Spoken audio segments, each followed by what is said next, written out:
Hi friends, welcome to my channel. I am Arsheen and this is the series number 3 on history of English literature and part 2 of Middle English period, as Middle English period is divided in 3 parts: before Chaucer, age of Chaucer and after Chaucer. सबसे पहले हम इस as का historical background पढ़ेंगे, उसके बाद इस as में लिखी गई लिटरेचर देखेंगे और एट लास्ट हम थोड़े से इम्पॉर्टेंट क्वेश्चंस इस पीरियड से जुड़े हुए वो देखेंगे। चलिए स्टार्ट करते हैं। सबसे पहले historical background of this period. This century is full of events like famine, plague, rebellions, corruption, wars and heavy taxations. सबसे पहले हम देखते हैं फैमिन के इतनी भूखमरी कैसे आ गई कि लोग भूख से मरने लगे। तो ऐसा इसलिए हुआ था कि जब किसी भी जगह पे बहुत ज़्यादा वॉर्स होती हैं तो उस जगह का सारा पैसा वॉर्स में लग जाता है, जिसकी वजह से इंग्लैंड में फैमिन हुआ था। फिर देखते हैं 1347 में प्लेग आया, जो कि ब्लैक डेथ के नाम से जाना जाता है। ब्लैक डेथ की वजह से यूरोप की ऑलमोस्ट 50% पॉपुलेशन ख़त्म हो चुकी थी।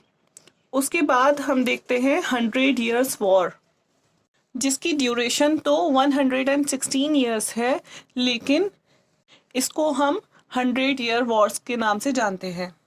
ओल्ड इंग्लिश पीरियड से लेकर अब तक यहाँ पे वॉर्स ही चल रही हैं, कभी कोई अटैक करता है, कभी कोई अटैक करता है।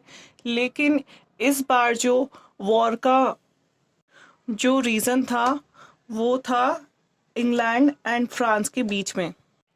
उस टाइम पर जब फ्रांस में चार्ल्स IV रूल कर रहे थे तो उनकी बहन इसाबेला इंग्लैंड में रूल कर रही थी। सॉरी, उनकी बहन नहीं, उनका बेटा एडवर्ड III रूल कर रहा था। तो उस टाइम पर फ्रांस के किंग चार्ल्स IV की डेथ हो जाती है, क्योंकि उस टाइम पर राजा की डेथ होने पर उसका बेटा ही किंग बनेगा, लेकिन किंग चार्ल्स IV का कोई बेटा नहीं था। इसी वजह से इसाबेला ने सोचा कि एडवर्ड III भी तो ब्लड रिलेशन रखता है चार्ल्स IV से, तो इसलिए क्यों ना एडवर्ड III को ही इंग्लैंड और फ्रांस दोनों का किंग बना दिया जाए। लेकिन फ्रांस इस बात से मुतमईन नहीं था, इस वजह से इन दोनों के बीच में बैटल्स होना स्टार्ट हो गई और ये वॉर 100 साल से भी ऊपर तक गई। अब इंग्लैंड बहुत ही मुश्किल दौर से गुजर रहा था, क्योंकि इतनी सारी बुरी चीज़ें हो चुकी थी यहाँ पे कि कुछ संभाले नहीं जा रहा था। क्रूसेड्स हुई, फिर उसके बाद ये वॉर्स हुई, तो इन लोगों के पास पैसों की कमी होना स्टार्ट हो गई, जिसकी वजह से इन्होंने पॉपुलेशन पर टैक्स लगाना स्टार्ट कर दिया। जो कॉमन पीपल थे, जो पीजेंट्स थे, उन पर टैक्स लगाना स्टार्ट कर दिया। इसी वजह से इंग्लैंड में पीजेंट रिवॉल्ट हुआ था 1381 में, जिसके हेड थे वॉट टायलर, और इस पीजेंट रिवॉल्ट को वॉट टायलर्स रिबेलियन भी कहा जाता है। अब बात करते हैं करप्शन की। ऐसा उस टाइम लोगों का मानना था कि अगर उन लोगों से कोई गुनाह हो जाए, किसी का दिल दुखा दे कोई, तो चर्च में जाता था वो और जाके अपना गुनाह एक्सेप्ट करता था। फिर वो पोप्स जो होते थे वो बोलते थे कि जिसका भी तुमने दिल दुखाया है उससे जाके माफ़ी मांग लो और सुलह कर लो। तो इस तरह से सल्वेशन मिल जाता था लोगों को। लेकिन अब धीरे धीरे पोप्स और क्लर्जीमैन ये लोग लोगों से डोनेशन मांगने लगे थे, तो इसी तरह से करप्शन बढ़ता जा रहा था। अपनी मनमानी बहुत ज़्यादा चला रहे थे ये लोग, जैसे कि क्रूसेड्स में भी देखा कितना ब्लड शेड हुआ था उस टाइम पर। तो लोग धीरे धीरे उनका चर्च से फेथ उठता जा रहा था और लोगों ने अपने माइंड से सोचना स्टार्ट कर दिया था कि हम तो जीसस क्राइस्ट को मानेंगे, लेकिन तुम तो इंसान हो और आप गलत भी हो सकते हो, इसलिए हम आपको नहीं मानेंगे, जीसस क्राइस्ट को ही फॉलो करेंगे। तो ये सब था हिस्टोरिकल बैकग्राउंड। अब आगे बढ़ते हैं चौसर की तरफ। जॉफ्रे चौसर की एग्जैक्ट डेट ऑफ बर्थ तो किसी को नहीं पता, लेकिन ऐसा स्कॉलर्स कहते हैं कि उनकी डेट ऑफ बर्थ 1340 है। तो 1340 में उनका जन्म हुआ एंड वेस्टमिंस्टर एबे में वो बरीड है। and he is the first poet to be buried in Westminster Abbey. चौसर जब 17 ईयर्स के थे तब उनको रॉयल कोर्ट में जॉब मिल गई थी। उनका बहुत ही अच्छा उठना बैठना था, बल्कि आम लोगों से उनका तो बहुत ही कम मेलजोल होता था। इसी वजह से हमें उनकी राइटिंग्स में कॉमन मैन की इमेज बहुत ही मुश्किल से मिलती है देखने को। फिर चौसर जब 19 ईयर्स के हुए तो उन्होंने भी 100 ईयर्स वॉर में हिस्सा लिया था और वो फ्रांस गए थे, जहाँ पर फ्रांस आर्मी ने उनको अरेस्ट कर लिया था। लेकिन क्योंकि उनके बहुत ही अच्छे रॉयल कनेक्शंस थे, इस वजह से किंग एडवर्ड थर्ड ने 16 पाउंड्स फ्रेंच आर्मी को देकर उन्हें रिलीज़ किया था। 16 पाउंड्स उस टाइम का बहुत बड़ा अमाउंट था। कहा जाता है कि 1 पाउंड में उस टाइम पर 6 मंथ्स आराम से गुजार लेता था कॉमन मैन।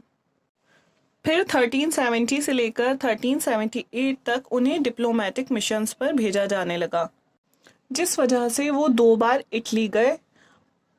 इटली में उस टाइम रेनेसा की स्टार्टिंग हो चुकी थी और इटली में वो डांटे एंड बोकेशियो से भी मिले, जिनसे बहुत ज़्यादा इन्फ्लुएंस हुए और उन्होंने उनके वर्क से इन्फ्लुएंस होकर ही कैंटरबरी टेल्स लिखी थी।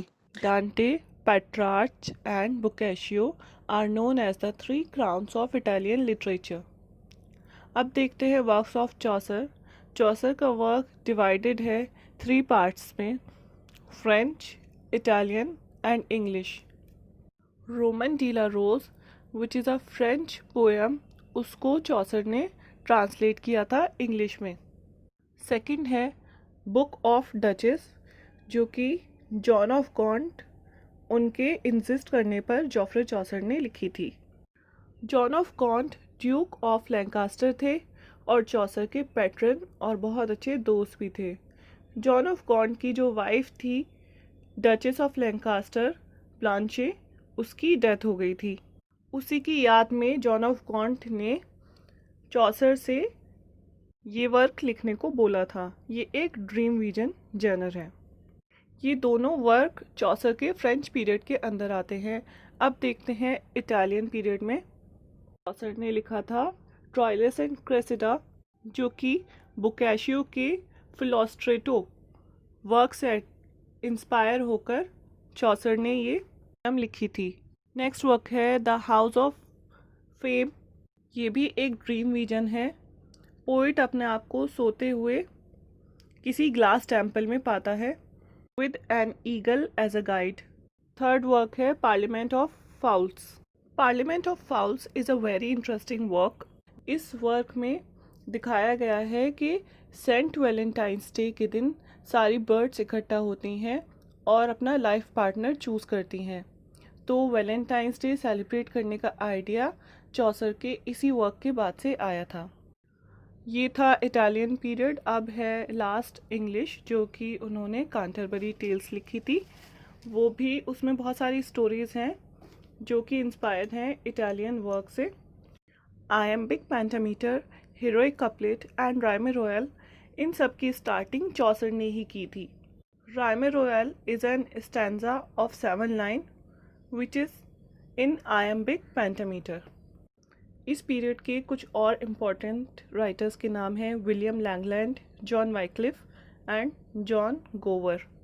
विलियम लैंगलैंड का फेमस वर्क है the vision of Piers Plowman which is a religious poem. उसके बाद है जॉन वाइक्लिफ, जिन्होंने कंप्लीट ट्रांसलेशन किया था बाइबल का इन इंग्लिश में। इसके बाद से हुआ था कि जो कॉमन पीपल थे वो इंग्लिश बोला करते थे और जो प्रीस्ट वगैरह होते थे ये लैटिन में बात किया करते थे। लेकिन लैटिन उस टाइम पर कॉमन पीपल की लैंग्वेज नहीं थी। जब इसका ट्रांसलेशन इंग्लिश में हुआ तो लोगों को बाइबल बहुत अच्छे से समझ आने लगी। लास्ट हैं जॉन गोवर, और इन्होंने 3 वर्क लिखे जो कि एक फ्रेंच में है, एक लैटिन में और एक इंग्लिश में। फ्रेंच वर्क का नाम है स्पेकुलम होमिनीस। सेकंड वर्क है वॉक्स क्लेमेंटिस, जो कि लैटिन में है। लास्ट है कॉन्फेशियो अमेंटिस, जो कि इंग्लिश में है। लेकिन कॉन्फेशियो अमेंटिस ये जो टाइटल है ये लैटिन में है। कई बार ये सवाल भी आ जाता है कि इनमें से कौन सा वर्क है जो कि इंग्लिश में है जॉन गोवर का। लेकिन इसका टाइटल लैटिन में है, इसलिए कंफ्यूज हो जाते हैं बहुत दफ़ा लोग। ये सब था हमारा एज ऑफ चौसर। हमने ये देखा कि किस तरह से पहले वर्क लिखा जाता था और अब क्लासिकल टेक्स्ट कितना ज़्यादा लोगों को पसंद आने लगा था और किस तरह से रिन्यू होता जा रहा था धीरे धीरे। चलिए अब देखते हैं इस एज से जुड़े कुछ इम्पॉर्टेंट क्वेश्चंस। तो फर्स्ट क्वेश्चन है, the poet who was born in the reign of Edward third lived through that of Richard II and died in the reign of Henry IV was? So the answer is Chaucer. Second question is, the spirit of new learning in the transitional period from the medieval to the modern was chiefly the influence of? So the answer is Italian Renaissance. Third one is, the two French writers who considerably influenced Chaucer in his early literary career were? Answer is D. Lorris and D. Myung. Next question is, the Book of Duchess by Chaucer is a? Answer is lengthy allegory on the death of his patron's wife. Next one is, Troilus and Cressida by Chaucer shows great influence of Philostrato by? So the answer is Boccaccio. Next one is, the very idea of the Canterbury Tales is believed to have been taken from Boccaccio's. So the answer is Decameron. Next one is, in Prologue and Canterbury Tales, Chaucer employed the? Answer is heroic couplet.